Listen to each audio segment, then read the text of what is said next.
If you know me in real life, you probably already know who I'm about to start ranting about. That and the fact that you clicked on the video and the thumbnail and the title. So let's ignore that and just pretend you have no idea what this video is about. Anyway, if you know me in real life, you probably know who I'm talking about. Yeah, it's Tristan. You knew that was coming. I talk about them way too much to pretend otherwise. There's just something about this character that latched onto my brain and refused to leave. In a show full of colorful characters from vastly different backgrounds, completely different personalities and quirks, and just so like a whole cast of so many different characters, Tristan somehow ends up being the one that makes me sit back and go, wait, why is this kind of devastating? Hey, I'm Avery, or Playgruff, and I make video essays sometimes when a fictional character emotionally wrecks me, which is apparently often. Now, for this video essay, I'm going to be dividing and splitting everything into 4 sections, so it's a little bit more organized for my reasons for why I think Tristan is a much deeper character than we give them credit for. So, let's get into section 1.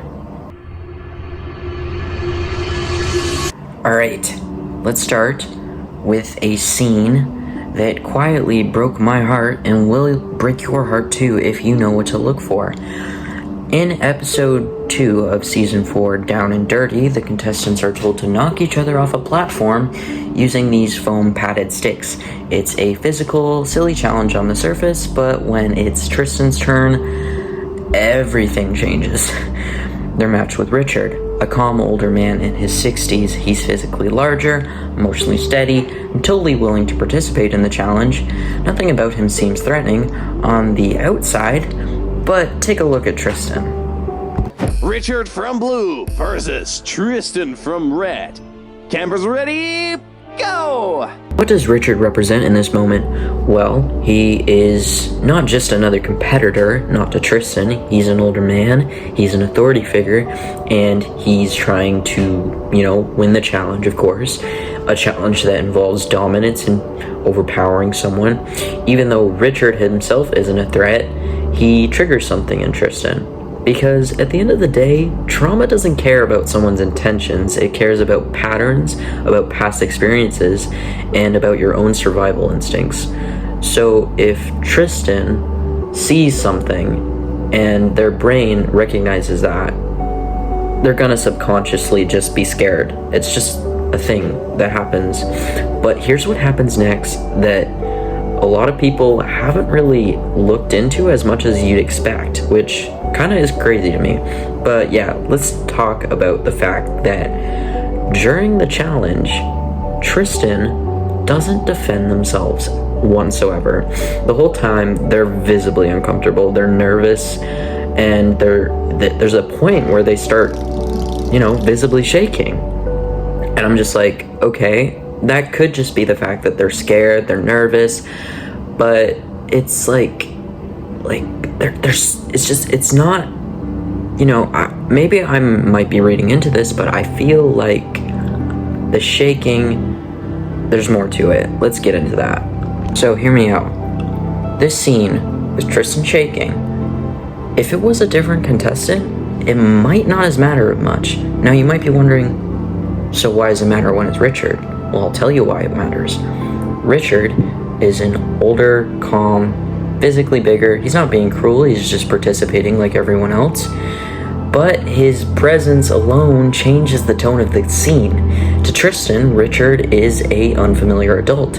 He's assertive, he's older, he's powerful, and for someone with a traumatic past, those traits don't exactly exist in a vacuum. They exist in context.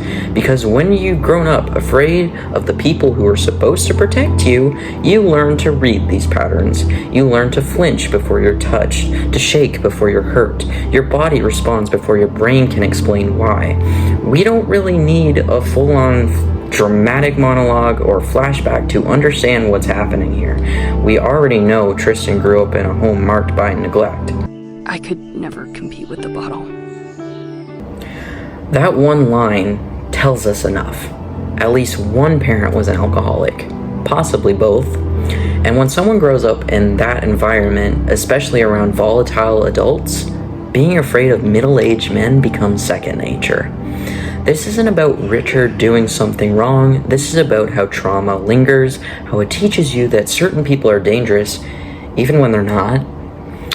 That platform becomes more than just a part of the challenge. It becomes a reenactment of something Tristan has lived before, standing in front of someone who's bigger, waiting for the blow that may or may not come. And then it's Tristan's turn. And suddenly, it's quiet.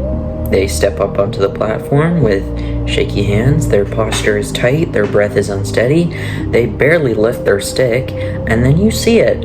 They're trembling. Their whole body is locked in place, vibrating with tension, not the kind that says, "I'm ready to fight," but the kind that says, "I'm not safe here." They're not scared of losing. They're not scared of falling into the mud. They're scared because something in this moment feels familiar. People often talk about fight or flight, but there's a third response, one that doesn't get enough attention: freeze. Tristan doesn't swing. They don't defend themselves. They stand there, overwhelmed and exposed, until someone else realizes something's wrong here. This isn't nerves. This isn't them being like a coward. This is a trauma response. And when the body registers danger, especially danger it recognizes from the past, it shuts down. Muscles lock, thoughts scatter, and the body prepares for pain before it arrives. That's what I'm seeing here. This isn't a game to Tristan. This is survival. Alrighty, section 2. So, there is a line that Tristan delivers, that, oh my god, let me just play it. I could never compete with the bottle. That line, that sentence, is a wrecking ball in disguise. Because what kind of childhood teaches someone that they are in competition with a bottle of alcohol? There's only one answer: a childhood where love was conditional, where attention was rationed, and where someone else's addiction came first, every single time. Whew. Oh, Tristan, god damn it. This isn't just a story about an alcoholic parent. This is a story about being erased. Tristan doesn't say, "My dad drinks too much." They don't even say, "He chooses alcohol over me." They say, "I can never compete with the bottle." I can never compete with the bottle. I'll say it again. I can never compete with the bottle. That's past tense and present tense in one. It didn't happen once, it's been happening their whole life. It's not just that their father drank, it's that his drinking became the entire, shape of their relationship. They were never a person to him, only a problem, a disappointment, an inconvenience, and worse, a reminder. We also learn later that Tristan's father still refers to them as a girl, still. He still calls me a girl, and, he gets really aggressive if I say otherwise. Despite everything. That's not confusion, that's not hesitation, that's a deliberate rejection. This isn't a parent who's struggling to understand. This is a man who refuses to even try, who sees his own child not as a person but as a mistake, a deviation from the expectation. The misgendering isn't just passive, it's violence, it's erasure, it's a weapon used to remind Tristan that they will never be who he wanted. Add alcohol to the picture, and the emotional abuse becomes constant background noise, slurred words, passive aggression, maybe outright aggression, and Tristan, they had no choice but to survive it. And you might be like, well, what about their mother? Well, what about their mother? According to Tristan, she drinks every night to forget they exist. Read that again. She drinks every night to forget they exist. That's not, she doesn't understand me. That's not, she's struggling to accept me. That's a mother who can't even face the reality of her own child's presence. She turns to alcohol to disappear, not to cope with the world, to cope with them. And what does that do to a person? What happens when your very existence is treated like a tragedy? Ah! Let's try to imagine the house that Tristan grew up in. Now imagine it with me. A father who misgenders you daily, who sees your identity as an offensive thing. A mother who numbs herself to block out your presence. Not loud fights necessarily, not explosions, just quiet, heavy shame. Shame when you come down the stairs, shame when you speak, shame when you exist. And in that environment, what does a kid learn? They learn to make themselves small, to be agreeable, to be funny, to diffuse tension before it builds. They learn to people please, to put everyone else first, because if they don't, they become a target. Now, looking back, so many of Tristan's quirks read kind of differently now. Their hesitancy to speak up, their anxious smile, even their voice, soft, a little unsure, wavering, sounds like someone who's been talked over their whole life, sorta. Someone who has been punished for saying too much or maybe the wrong thing. Someone who never got to be a kid without stepping on emotional landmines. That's not even bringing in the greetings that Tristan's been like, yeah, I wasn't even allowed to express myself as a kid. So, yeah, that bottle line kind of just cracks it all open, and suddenly the pieces fall into place. So, why isn't this just a backstory? This isn't filler, this isn't a throwaway line. This is who Tristan is. Because growing up in a house like that doesn't just leave you sad, it shapes you. It changes your wiring. It teaches you not to trust love. It teaches you that love is conditional. It teaches you that kindness has strings attached. And that you only get affection when you're behaving the right way. It tells you that if someone really sees you, sees the real you, will either drink to forget or try to beat it out of you. Ooh. So you hide, you adjust, you adapt, you survive by becoming whoever you need to be. Whether that be putting on a happy face and, being like, like the whole motto that Tristan has is, oh, the world will keep spinning whether you're frowning or smiling.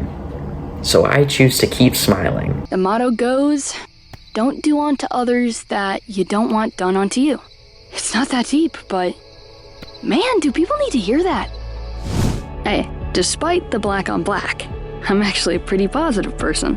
To me, brooding just doesn't really do anything. Except, make you miserable. The world keeps spinning regardless if you're frowning or smiling, so I guess I choose to keep smiling. Buddy, I don't know if you realize that. It might seem like a sweet thing on the surface, but deep down, that is a very flawed kind of thinking, Like, that is a toxic positivity spin on things, I don't know. It's don't get me wrong, being positive is great, but if you're positive all the time and you bottle things up and you push things aside and you don't acknowledge your negative emotions or even,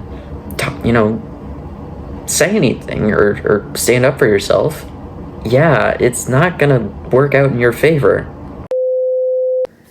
Hey guys, editing Avery here. I just wanted to add on to that.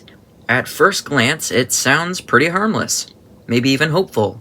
Like a way to stay strong in tough times. But here's the truth. This kind of mindset can absolutely set you up for failure. Let me explain. First off, it kind of just implies that smiling is a choice you should always make. But if you're grieving, anxious, depressed, burnout, or, just fucking exhausted, you're not failing because you're not smiling. You're a human being with complex emotions, not, a walking motivational poster. And second, it also encourages emotional repression. The message is pretty clear. Hide your pain, stuff it down, and smile through it. But when we ignore our pain instead of processing it, it doesn't just go away. It builds up, it festers, and eventually it explodes, or worse, it turns inward on ourselves. And third, it kind of promotes toxic positivity. Not everything in life can be fixed with a smile. This mantra doesn't make space for struggle or nuance, or the truth that some days the best you can do is just survive, you know? You know, telling people to choose to smile when they're suffering is like handing them a Band-Aid when they're bleeding out. It's, you know, obviously Tristan isn't, like, pushing this onto anyone else, they're just pushing it onto themselves, which is not gonna end well for them.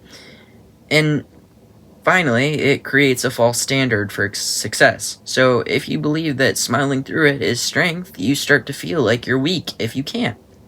You start to measure your worth by your ability to pretend everything's okay. And when you inevitably break, because, let's be honest, everyone does, you feel like you failed. But you didn't fail, the mantra did. I don't know, yes, it's a nice thing to say, and I do agree that there is some truth to it, but at the end of the day, it's not that easy, and it's not that simple. So, every time Tristan has chosen, you know, kindness over confrontation, every time they make themselves small to avoid drawing too much attention, it comes from the same place. You know, their past, their home life. So when you grow up in a place like that, you learn to live invisibly.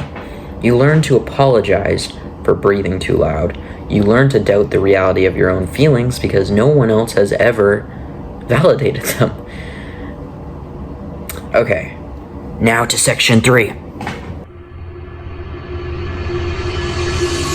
Now, in my opinion, this line that I'm about to play broke me like more than any flashback ever could. There's a line that Tristan says that honestly I don't think any of the other characters, like, that doesn't raise any alarms for them, but for anyone who's lived through it, it doesn't really need to. Well, I don't want to hurt anybody. Can't someone just punch me instead?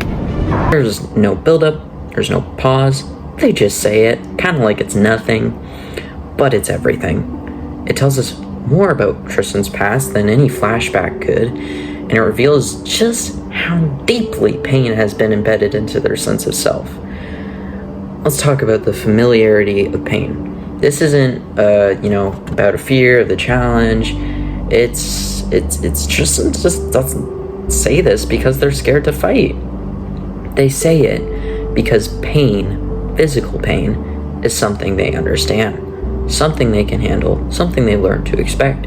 When you grow up hurt by the people who are supposed to protect you, your brain adapts. It starts to recognize harm not as an emergency, but kind of as a routine, just a part of life. So when you're put in a vulnerable position, when you're about to be humiliated and are like, hey, punch one of the members of your team, Tristan doesn't want to fucking do that. They literally, Tristan's a sweetheart. They wouldn't want to hurt a fly. Let's be so real. They couldn't hurt a fly. So when someone asks, hey, choose any one of your teammates, punch them in the face. A member of your team and punch them in the face. How hard? Strong enough to hurt. And Tristan's like, how hard? Hard enough to hurt, I think is what they say. Anyway, yeah, so then Tristan says, can someone just punch me instead? God. The things that can imply. So, yeah, because at least, like Tristan was like, just hurt me instead. Because at least then, you're in familiar territory. You know what I mean? It's editing Avery here. I just wanted to say one little thing that also reminded me how messed up this scene in the show is that Tristan was actually excited to do this. They said they wanted their chance at the spotlight. Oh, I'll take Dare, Emily! I'm feeling left out. Ted got an ice bath, and Benji got to show off some dope cosplays. Where's my moment in the spotlight, you know? And oh my god, did they get it? Oh, they knew Tristan wouldn't want to do that, and they targeted it, and I think that's kind of messed up low-key, but hey, this is a reality TV show, so who am I kidding? Also, shout out to Zayd for volunteering. I love that man. You could never make me hate him. But yeah, just, thank you. God. I don't know. Poor Tristan. So this is what trauma does. It reshapes how you respond to the world. It teaches you to anticipate pain in every interaction. It tells you that comfort is suspicious and that safety is temporary. Tristan is someone who has been hurt so often, emotionally, spiritually, mentally. Who knows? Maybe physically. I personally think maybe, yeah, they have been a little bit physically abused. But maybe that's just me. Anyway, it just, that becomes part of how you navigate the world. They don't push back, they don't argue, they offer themselves up instead. Because if they don't, someone might else do it for them. This isn't passive behavior, it's not learned helplessness, it's calculated. It's what survivors do when they kind of run out of ways to defend themselves or just run out of options point blank. So, on its own, the line might feel small, but with everything else, all the other red flags that have been raised, the shaking, the silence, the kind of desperation to be liked and to become part of it becomes part of a much bigger picture. And, you know, a picture of someone who has internalized harm as part of their identity, a picture of someone who doesn't believe they're worth protecting, a picture of someone who still shows up, still tries, still hopes, even then they expect to be knocked down every step of the way. Tristan doesn't really cry when they say this. They don't break down, they just say it because they're used to it. And that's what makes it devastating. Because it's not a performance, it's a moment of release. It's like a glimpse into something that has never been allowed to heal. This is who they are, this is what they survived, and this is how they've learned to exist. But yeah, in conclusion, I think Tristan is one of the most well-written characters in Disventure Camp ever. Tristan, you know, has so much going on and so much just stuff going on just beneath the surface, and I hope this video helped you look a little more into that. I hope you enjoyed this video. I hope you also, you know, relate to Tristan, because I do as well. I just think they are such a cool character, and yeah, I kind of just made this video to get it all out there, because there's not enough, you know, people psychoanalyzing all this stuff that's going on.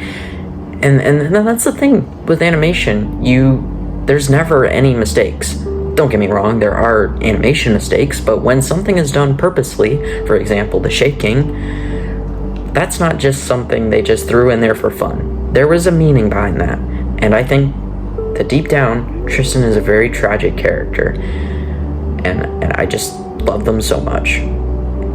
Anyway, yeah. Hopefully, Tristan gets a happy ending, however their arc and their story is resolved. I truly believe they deserve the world. But yeah, thank you for watching my video. I hope you enjoyed. Bye-bye.